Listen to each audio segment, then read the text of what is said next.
அழிவானது உன் கண்ணுக்கெதிரே நடக்கும் வாசுதேவா.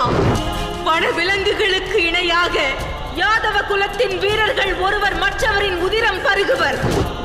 அதில் தப்பி பிழைத்து மிஞ்சியவர்கள் உன் யாதவ குலத்தை சேர்ந்த பாலகர்கள் நிரந்தரமாய் கண்ணீர் வடிப்பர்.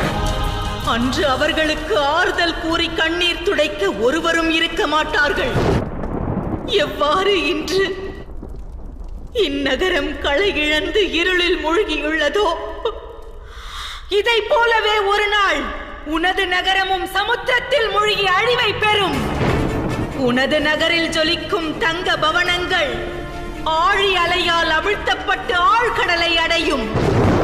அதோடு நீ ஒரு கொடும் வனத்தில் அஸ்திரங்கள் ஏதுமின்றி விலங்கை போல் அலைந்து திரியும் வேளையில் வனத்தில் வாழும் ஒரு வேடனால் வதைக்கப்படுவாய் வாசுதேவா. வாழ்வில்